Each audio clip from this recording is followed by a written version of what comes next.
بعد توحید خداوند و درود مصطفی بعد توحید خداوند و درود مصطفی نعت آل پاک پیغمبر رسول مجتبی نعت آل پاک پیغمبر رسول مجتبی ওগো আমার সাহাবা যদি তুমি কোরআনের তেলাওয়াত যদি শিখতে চাও ইকরা সালাসান মিন যাওয়াতির রা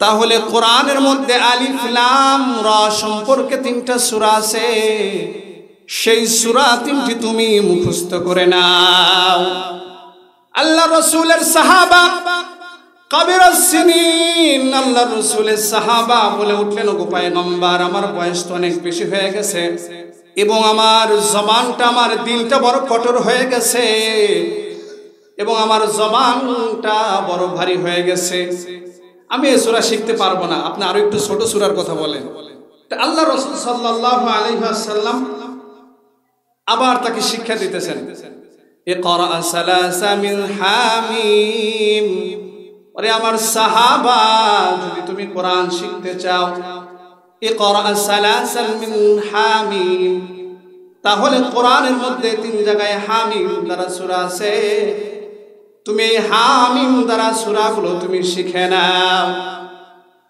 আল্লাহ রাসূলের সাহাবা আবার বললেন ওগো পয়গম্বর আমার বয়স অনেক বেশি হয়ে গেছে গো পয়গম্বর আমার দিলটা অনেক বড় কঠোর হয়ে গেছে গো পয়গম্বর ও পয়গম্বর আমার জবানটা বড় ভারী হয়ে গেছে আমি তো এই সূরাগুলোও শিখতে পারবো না পয়গম্বর আবার বলেন ইকরা সালাসান মিন মুসাব্বিহিন তাহলে তুমি ইউসাব্বিহু লিল্লাহ এই শব্দ দ্বারা কোরআনের মধ্যে সূরা আছে তুমি ওই তিনটা সূরা তুমি শিখা নাও আল্লাহর রাসূলের সাহাবা আবার বললেন ওগো পয়গম্বর ইতিপূর্বে যে কথাগুলো বলেছে সেই কথাগুলো আবার বলল তারপরে আল্লাহর রাসূলের সাহাবা আবার বললেন ইয়া রাসূলুল্লাহ ও পয়গম্বর আমাকে এমন একটা সূরা শিখায় দেন সূরাতুল জামে এমন একটা সূরা শিখায় দেন যে সূরাটা সমষ্টিগতভাবে সব জিনিসকে শামিল করবে বিশ্বনবী সরকারে দো আলম বলেন ইকরা তুমি পড়ো সূরাতুল জিলজালা সুবহানাল্লাহ কোন না তে সাহাবী তিনবার প্রশ্ন করলে ইয়া রাসূলুল্লাহ আপনি আমাকে কোরআন থেকে কিছু শিখায়া দেন প্রথম আল্লাহর রাসূল বলে আলিফ লাম মিম রা কোরআন এমন আছে তুমি এরকম তিনটা সূরা শেখো কই ইয়া রাসূলুল্লাহ আমি পারবো না আল্লাহ রাসূল আবার বলেন হামিম দ্বারা সূরা আছে তুমি এগুলা শেখো কই ইয়া রাসূলুল্লাহ আমি পারবো না আল্লাহ রাসূল বলেন তাহলে ইউসাব্বিহু লিল্লাহি মা ফিস সামাওয়াতি ওয়াল আরদ ইউসাব্বিহু এই শব্দ দ্বারা সূরা আছে তুমি এমন তিনটা সূরা পড়ো কই ইয়া রাসূলুল্লাহ আমি তাও পারবো না তারপরে বলতেছি ইয়া রাসূলুল্লাহ আপনি আমাকে এমন একটা প্যাকেজ দেন এমন একটা সূরার কথা বলেন যে সূরার মধ্যে সমষ্টিগতভাবে সব জিনিস আছে আল্লাহ রাসূল বলতেছে সূরাতুল জিলজাল কি বলছেন সূরাতুল জিলজাল এই সূরার একটা নাম হচ্ছে সূরাতুল জামে সূরাতুল কি এই সূরার মধ্যে সমষ্টিগতভাবে সব বিষয় আছে তাহলে এখান থেকে আমরা জানতে পারলাম সূরাতুল জিলজাল অপর একটা নাম কি সূরাতুল জামে এখন আসেন এই সূরার ফজিলত আল্লাহ রাসূল সাল্লাল্লাহু আলাইহি ওয়াসাল্লামের এক সাহাবা আল্লাহ রাসূল জিজ্ঞাসা করতেছেন হাল তাযাওয়াজতা ইয়া ফুলান হাল তাযাওয়াজতা ইয়া ফুলান হে অমুকের পোলা তুমি কি বিবাহ করেছো যুবকরা মিষ্টি মিষ্টি হাসে হাল তাযাওয়াজতা ইয়া ফুলান হে অমুক তুমি কি বিবাহ করেছো সাহাবী সঙ্গে সঙ্গে বলেন قال والله والله يا رسول الله والله يا رسول الله لا عندي تزوج به ওগো পয়গম্বর আমি আল্লাহর কসম খেয়ে বলতেছি গো পয়গম্বর আমি বিবাহ করি নাই আমার কাছে এমন কোনো মাল নাই যে মালের মাধ্যমে আমি বিবাহ করতে পারবো রাসূল, আমি যে বিবাহ করব, আমার কাছে কোনো টাকা নাই, আমি কিভাবে বিবাহ করব? এখন তো আমাদের যুবকদের অবস্থা এমন হয়েছে, হুজুর মন তো চায়, আল্লাহ রাসূল হাদিসে বলছেন আর নিকাহু নিসফুল ঈমান, বিবাহ করলে ঈমান অর্ধেক পরিপূর্ণ হয়, আর বাকি ঈমান নামাজ কালাম রোজা হজ যাকাত আদায় করে পরিপূর্ণ ঈমান বানায় লব। কিন্তু হুজুর এখন তো নিজের পায়ে দাঁড়াইতে পারি না। ঘটনা তো এটা না, নিজের পায়ে দাঁড়ায় আছে কিন্তু আসলে স্বাবলম্বী তো এখনো হয় নাই। হ্যাঁ, একটু ধৈর্য ধারণ করুন, সবই আসবে। তো আল্লাহ রাসূল সাল্লাল্লাহু আলাইহি ওয়াসাল্লামকে যখন এই কথা বললেন, আল্লাহ রাসূল সাল্লাল্লাহু আলাইহি ওয়াসাল্লাম বললেন, আলাইসা মাআকা কুল হুয়াল্লাহু আহাদ। ওগো আমার সাহাবী, ভালো করে শুনে রাখো, আলাইসা মাআকা কুল হুয়াল্লাহু আহাদ, তোমার কাছে কি কুল হুয়াল্লাহু আহাদ এটা জানা আছে? তোমার কি সূরা ইখলাসটা মুখস্থ আছে নি? ক্বালা বালা, পয়গম্বরের সাহাবী বলেন, ইয়া রাসূলুল্লাহ, আমার তো মুখস্থ আছে। বিশ্বনবী বলেন, সুলুসুল কুরআন, কোরআনের 3 ভাগের 1 ভাগ। সূরা ইখলাস কোরআনের কয় ভাগের 1 ভাগ? 3 ভাগের 1 ভাগ। কোন ব্যক্তি যদি একবার সূরা ইখলাস পড়ে, কোরআন শরীফের 3 ভাগের 1 ভাগ পড়লে যে সব আল্লাহ তাআলা তাকে দান করবে। সুবহানাল্লাহ বলেন না?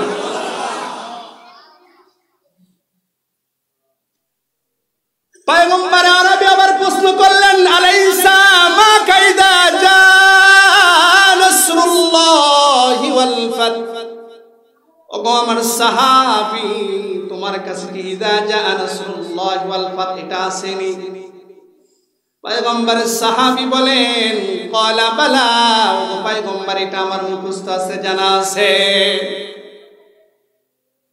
পয়গম্বর বলেন, রুবুল কুরআন, ইদা জা নাসরুল্লাহ এটা কোরআনের 4 ভাগের 1 ভাগ। সুবহানাল্লাহ। ইদা জা নাসরুল্লাহ যদি আপনি পড়েন, একবার যদি পড়েন, কোরআনের 4 ভাগের 1 ভাগ পড়ার সওয়াব পাবেন। সুবহানাল্লাহ। পয়গম্বর আবার বললেন, আলাইসা মাকা কুল ইয়া আইয়ুহাল কাফিরুন। ওগো আমার সাহাবী, তোমার কাছে কি কুল ইয়া আইয়ুহাল কাফিরুন আসেনি? কয় গো পয়গম্বর, আমার কাছে কুল ইয়া আইয়ুহাল কাফিরুন মুখস্থ আছে গো পয়গম্বর। আল্লাহ রাসূল বললেন, রুবুল কুরআন, এটাও কোরআনের 4 ভাগের 1 ভাগ। বিশ্বনবী সরকারে দো আলম আবার বলেন, আলাইসা মাআকা, ওরে আমার সাহাবী ভালো করে শুনে রাখো, আলাইসা মাআকা, তোমার কাছে কি আলাইসা মাআকা ইজা জুলজিলাতিল আরদু, তোমার কাছে কি সূরাতুল জিলজাল মুখস্থ আসেনি? পয়গম্বরের সাহাবী জবানটা খুলে দিয়ে বলেন, ক্বালা বালা, গো পয়গম্বর সূরা জিলজাল আমার মুখস্থ আছে গো পয়গম্বর। আল্লাহর রাসূল বলেন, রুবুল কুরআন, সূরা জিলজালটাও কোরআনের 4 ভাগের 1 ভাগ। তাহলে কোন ব্যক্তি যদি সূরাতুল জিলজাল পড়ে, 4 বার যদি পড়ে, কোরআন শরীফ পড়লে যত সওয়াব হবে, আল্লাহ তাআলা সূরা জিলজাল 4 বার পড়ার কারণে আল্লাহ তাআলা তার আমলনামায় সম পরিমাণ নেকি দান করবেন। পিছনের বাইরে একটু আওয়াজ দেন। সূরাগুলো পড়া যায় না? সূরা জিলজালে ফজিলত আসেনি? মনে আসেনি? আল্লাহ রাসূল আল্লাহ রাসূলকে বলছিলেন, ইয়া রাসূলুল্লাহ, এমন একটা সূরা শিখায়া দেন যে সূরাটা কি সূরাতুল জামে, সমষ্টিগতভাবে সব জিনিসই তার মধ্যে থাকবে। তাহলে এখান থেকে আমরা আমল একটা জিনিস শিখতে পারলাম, কোন ব্যক্তি যদি সূরা ইখলাস 3 বার পড়ে, কয়বার পড়ে? তাহলে পরিপূর্ণ কোরআন শরীফ তেলাওয়াত করার সব আল্লাহ তাআলা তার আমলনামায় দেবেন। তাহলে আমি যখন মসজিদে বসে থাকি, কেন দরকার আছে দুনিয়ার কথা বলার? মাঠের জমিনে ধানটা হয় নাই, মসজিদে এসে আলোচনা করে, ইস জমিনে তো সার ঠিকই দিলাম, জমিনে পানিও দিলাম, কিন্তু কি লেগে যে আমার ধানগুলো হচ্ছে না এবার? বলে কি বলে না? কথা বলেন, বলে না? অমুকে তো নির্বাচন করছে, কেন যে ভোটগুলো পাইলো না? এগুলো আলোচনা করে কি করে না? এই দুনিয়াবি আলোচনা, বিভিন্ন আলোচনা যেগুলো অযথা, আলোচনার কোনো ভিত্তি নাই। এমন আলোচনাগুলো মসজিদে বসে আমার মুরব্বী বাবাজিরা বসে বসে করে কি করে না? এইগুলো বাদ দিয়ে যদি সূরা ইখলাস পুরা কোরআন পড়তে পারেন না, আল্লাহ তাআলার কালাম এত দামি কালাম, এত দামি কালাম, কপাল পোড়া মুসলমান এটা পড়তে পারে না। কমসে কম আমি তো সূরা ইখলাস পড়তে পারি না? তো ইখলাসটা যদি বসে বসে দিনে 3 বার 4 বার করে 3 বার করে পড়ে যদি আমার বাবা মারা গেছে বাবার নামে বক্সায় সব যাবে না? যাবে না? 3 বার পড়তে কয় মিনিট লাগবে দেখি তো? কয় মিনিট লাগবে 3 বার পড়তে? 1 মিনিট। 1 মিনিট। যারা পারে না 2 মিনিট অথবা 3 মিনিট ধরলাম, 1 মিনিট করে। দিনে যদি একবার করেও যদি 3 বার যদি সূরা ইখলাসটা পড়ে যদি আমার আপনার বাবার নামে পাঠায় দেন, কত সওয়াব পাবে। সুবহানাল্লাহি ওয়া বিহামদিহি। আপনার মার নামে পাঠায় দেন, দাদার নামে পাঠায় দেন, দাদির নামে পাঠায় দেন। ইজা জা নাসরুল্লাহ ছোট্ট সূরা, এটা 4 বার পড়েন, পুরো কোরআন শরীফ পরিপূর্ণ পড়ার সওয়াব আল্লাহ তাআলা দান করে দেন। পারবো ইনশাআল্লাহ আমরা এগুলা? তাহলে সূরা জিলজালের ফজিলত। আল্লাহ রাসূল সাল্লাল্লাহু আলাইহি ওয়াসাল্লামকে মক্কার লোকেরা কি প্রশ্ন করত? ইয়া মুহাম্মদ, কখন কিয়ামত হবে? আল্লাহ রাসূল কি বলছেন? ইজা জুলজিলাতিল আরদু জিলজালাহা, এই জমিনকে যখন প্রচন্ডভাবে জমিনকে যখন কাঁপিয়ে ধ্বংস করে দেবে আল্লাহ তাআলা, তখন কিয়ামত কায়েম করে দিবেন।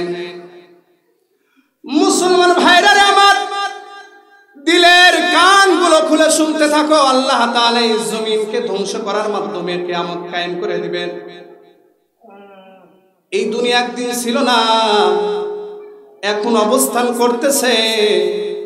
এমন একটা সময় আসবে আল্লাহ তাআলা এই দুনিয়াটাকে ধ্বংস করে দিবেন। মুসলমানের সন্তানগুলো উদাসীনতার চাদরে ঢেকে গেছে।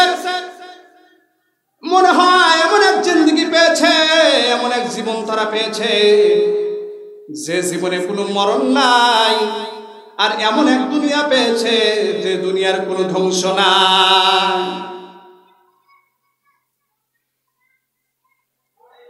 এটা এমন এক জামানার মধ্যে আমরা বসবাস করতেছি যেটাকে বলা হয় আখিরুজ জামান। হাদিসের ভাষায় এটাকে কি বলা হয়? এটাকে কি বলা হয়? আখিরুজ জামান, শেষ জামানা। এটাকে বলা হয় শেষ জামানা। শেষ জামানা। এই শেষ জামানা, এটা আমরা কিভাবে বুঝতে পারবো এটা শেষ জামানা? আল্লাহ রাসূল সাল্লাল্লাহু আলাইহি ওয়াসাল্লাম অন্য এক হাদিসের মধ্যে বলেন